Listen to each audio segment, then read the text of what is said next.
balance of my time. The gentlelady yields back. The chair recognizes the gentlelady from Vermont, Ms. Ballant. Thank you, Mr. Chair. First of all, thank you for being here. Really appreciate it.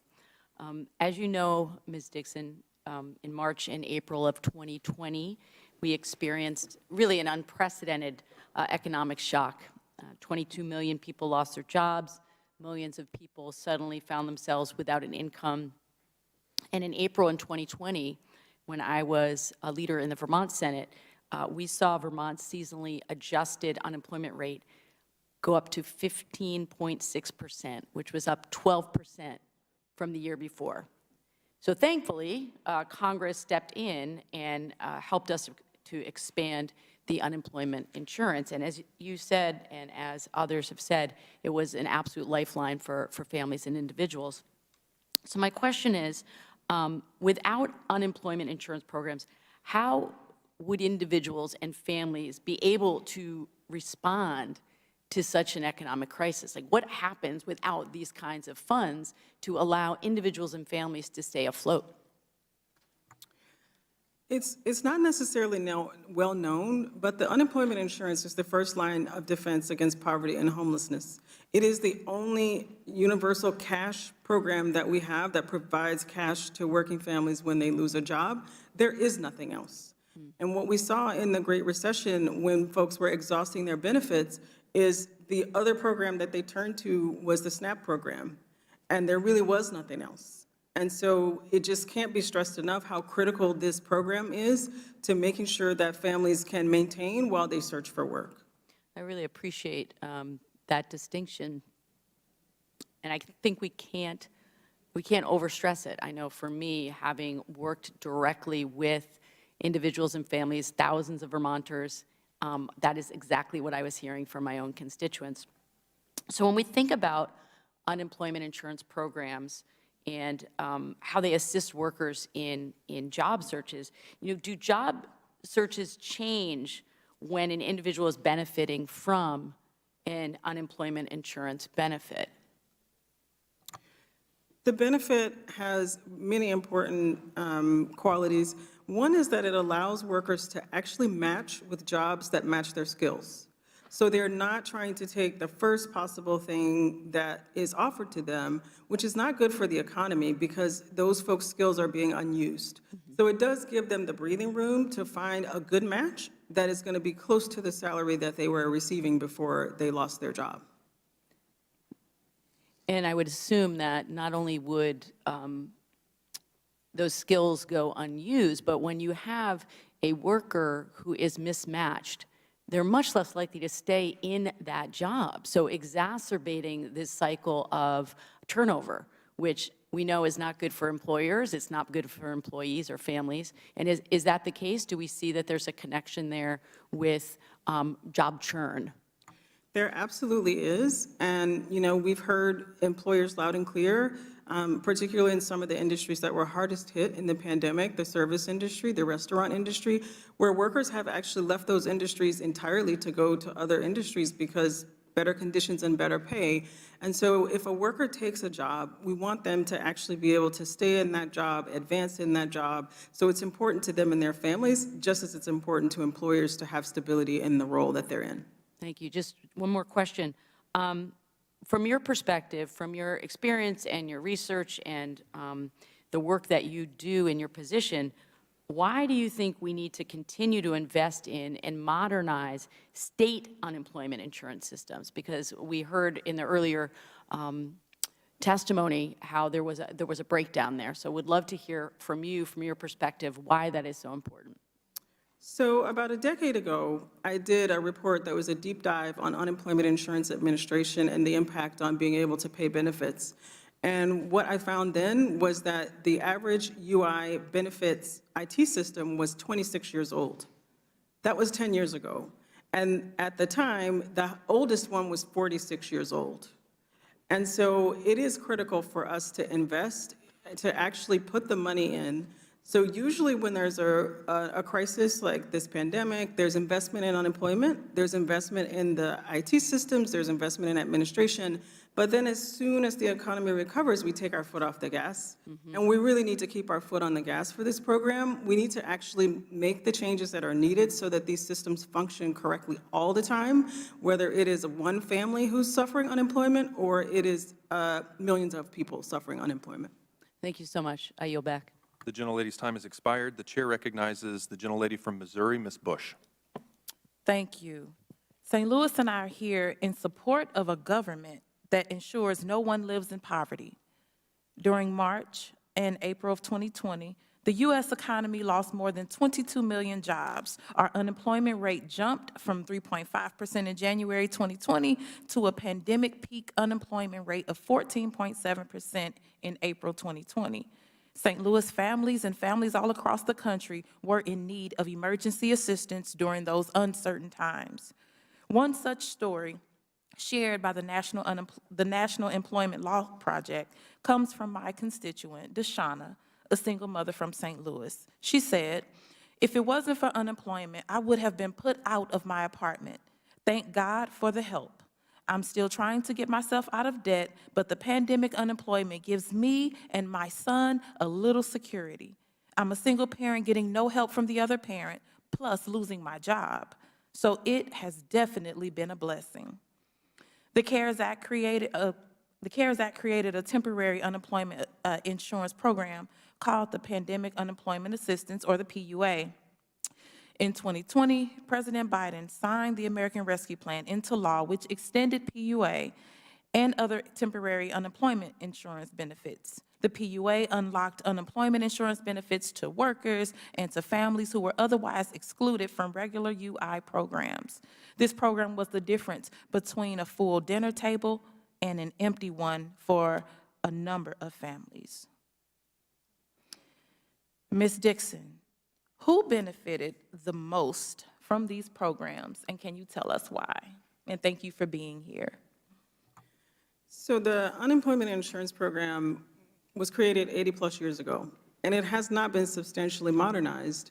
And it was created on a structurally racist foundation that was aimed at white male breadwinners. And so if that's the foundation, that's who mostly benefits from unemployment insurance. And so that means women workers, folks who work part-time. It means people who work in restaurants and service jobs where their wages are low. They often are just entirely left out of the program. And most workers who are in gig jobs are also excluded from the program. So as the workforce has changed over time, many workers have been left on the sidelines. And particularly this impacts women and workers of color. And so adding this program actually invited them into the program, some for the first time in their working lives. Thank you. In August 2020, the Department of Labor announced that it would distribute up to $260 million in grants to states to address disparities in the service delivery and administration of state unemployment insurance systems and promote equitable access to benefits. Ms. Dixon, how have the Department of Labor's equity grants impacted local communities across our country? One of the most critical things to understand when folks are doing this work in the states, they want to pay benefits. So they are not standing in the way. They are actually working really hard when they're understaffed and underinvested in. And one of the things that the Equity Grant Program has helped is for those folks to understand what the impacts are of the way the program is designed, so that it's not necessarily the individuals and the actions that they're taking, but it's the system and how they need to change what they do to help offset the inequities in the system. And that has been a really critical piece for states to take to heart as they are working to serve unemployed workers. Thank you. Sadly, Republicans are so focused on cutting programs that benefit regular, everyday people that it is impossible to take their criticisms of these programs seriously. We need to ensure funds are being used properly and then expand these programs and expand them permanently. Democrats will continue to lead with bold legislation that tackles our nation's crises while advancing equity and equal opportunity. Thank you, and I yield back. The gentlelady yields back. The chair recognizes the gentlelady from Pennsylvania, Ms. Lee. Thank you, Chairman, and thank you so much, Ms. Dixon, for your testimony. On the last panel, we discussed my time at the state legislature in Pennsylvania, where we heard intimate struggles of Americans that they faced throughout the pandemic. They often had to choose whether to pay their rent or their child care, as we know. And we also know that these conditions are unacceptable. Ms. Dixon, I understand all states approach unemployment differently. Based on your research, is there an ideal state system we could learn from here in Congress? So rather than an ideal state system, the thing that Congress could do is create a universal baseline that is federal standards that every state has to meet. Right now, depending on the state that you happen to be unemployed in, you may receive a benefit as low as $235 a week as the maximum, or you may receive eligibility for as low as 12 weeks of payment, as opposed to 26 weeks in other states.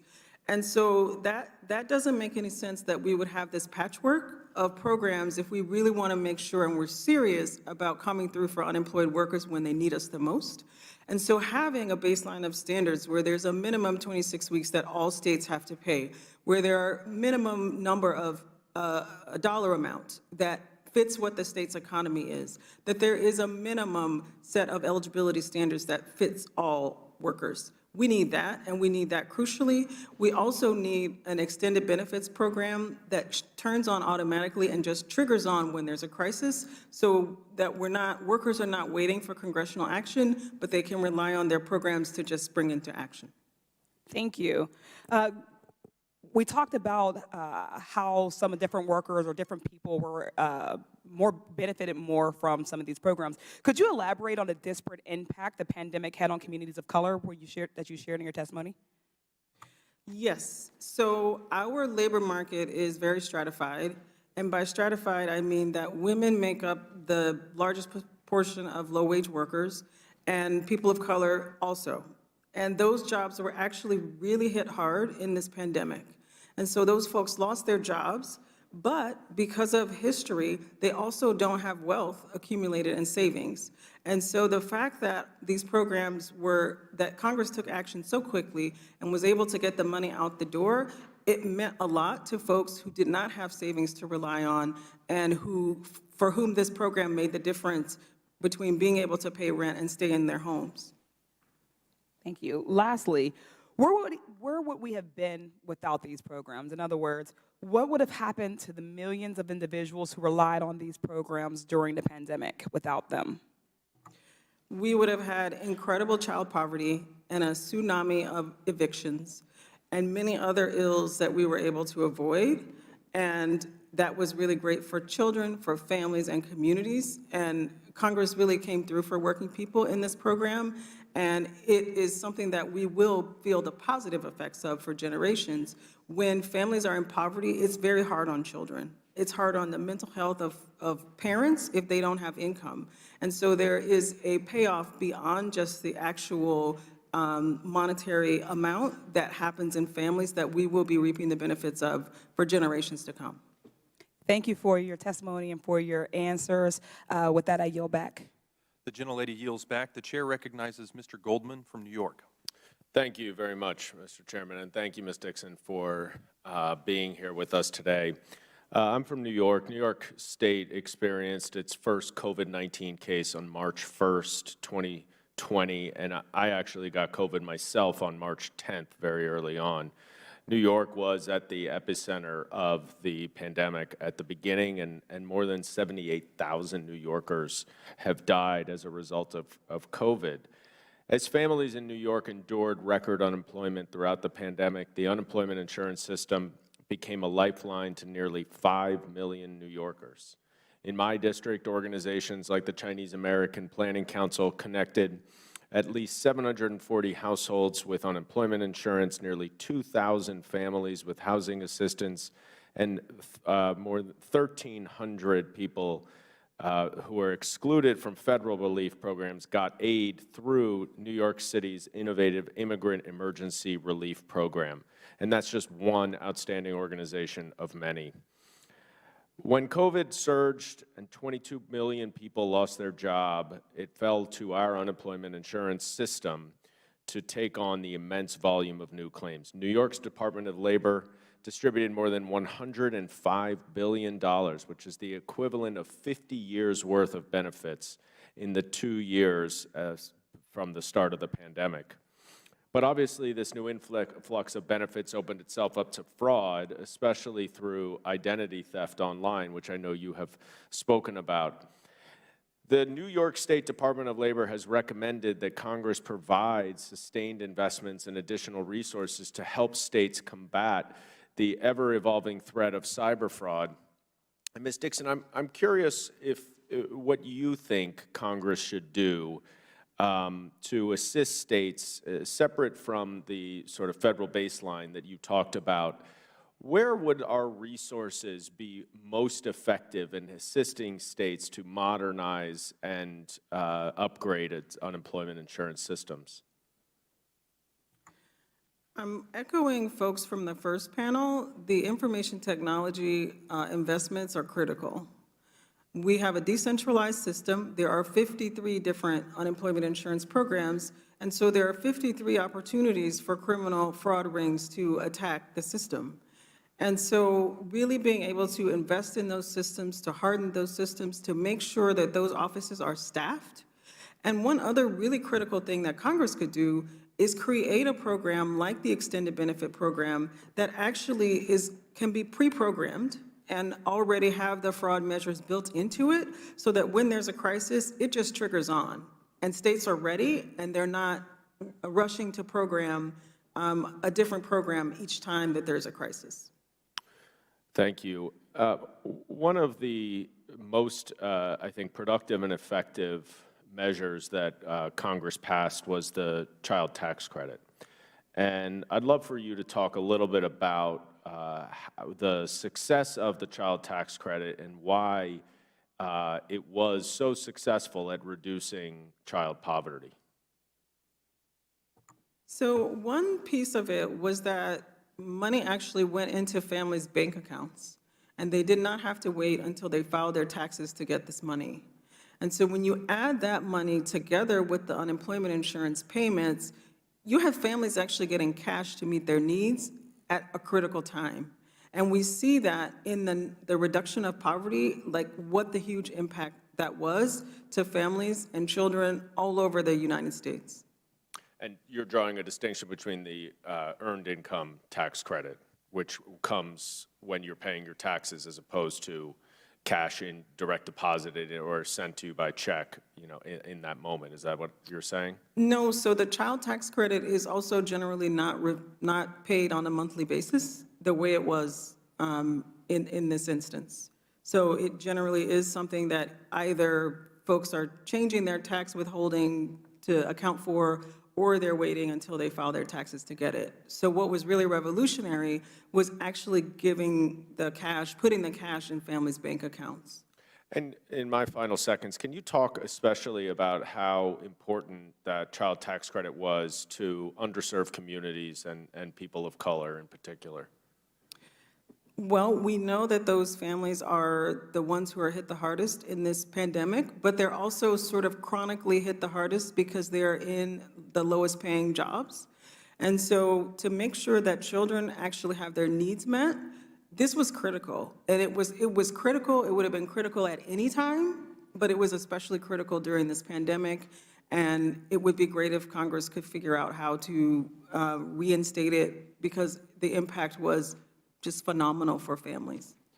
Thank you, and I yield back. Gentleman's time has expired. The chair recognizes the gentlelady from New York, Ms. Ocasio-Cortez.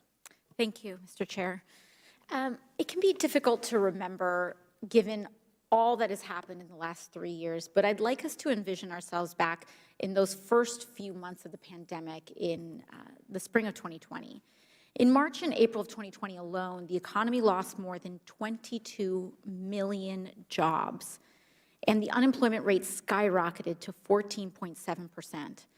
Jobs in sectors that are absolutely essential to the American economy were threatened. But after the CARES Act, states were able to put in place expanded unemployment insurance programs to assist workers who had lost their jobs. And census data shows that these expanded benefits kept approximately 5.5 million people out of poverty in 2020.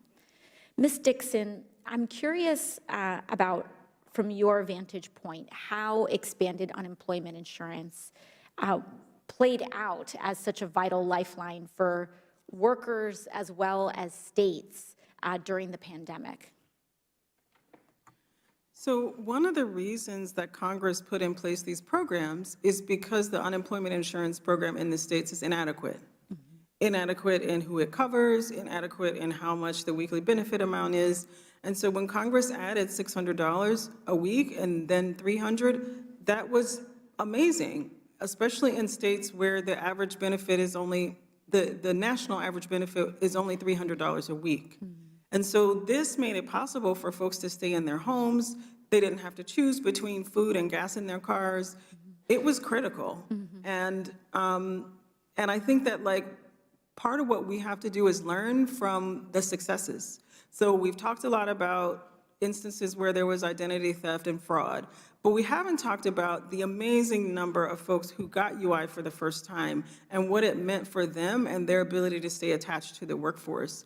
And so I think we really have to mine the data on the good pieces and figure out what we can carry forward and what Congress can do to actually carry those pieces forward as a minimum standard for states to implement. Absolutely. Thank you for that information, because, for so much in this hearing, there's a constant focus, not just on the notion of the pandemic response being fraudulent or wasteful, but it seems as though a particular fixation on the unemployment program, which, as you stated, if it weren't for the federal unemployment supplemental program, families would have been potentially enduring months of unemployment and having to just scrounge by on as little as $300 a week. And especially when it comes to skyrocketing costs of housing, would it be also in your assessment that this could have also potentially, without that federal response, dramatically expanded the amount of housing insecurity and people who may even be struggling with homelessness if it weren't for that supplemental? It absolutely did. Because even though there were also things that Congress created that were housing supplements and assistance, it did take a while to get out. And the UI program is the quickest way to get money into the pockets of workers. And so this really did have a critical influence on being able to stay in homes and for folks to be able to pay their rent and to not, and there was an eviction moratorium, but it also means that they're not sitting there with $10,000 of back rent that they can never pay. So it just kept them, it kept them going in a way that made sure that they weren't incurring debt to actually try to just do their basic living expenses. Absolutely. And despite experiencing the worst job losses, the United States experiencing the worst job losses since the Great Depression during that early COVID period, the COVID-19 recession was also the shortest on record. But to expand on this point that you're making, how did these pandemic relief programs, and particularly unemployment insurance, help stabilize the economy, even from a more macro perspective? So because so much of our economy is based on consumer spending, that's the first thing that families cut back on. And so we know it's kind of like it's an unvirtuous cycle. So there's an economic downturn, there's a contraction, and it just gets worse and worse. And so the UI program actually did what it was designed to do, which was to stabilize the economy, to stabilize communities and state economies, and to prevent that downward spiral, and to prevent a double-dip recession, which we had some experience with a pretty terrible recession not that long ago. And so just being able to get through this pandemic without that protracted recession and also without that protracted high unemployment rate. Absolutely. Thank you, and I yield back to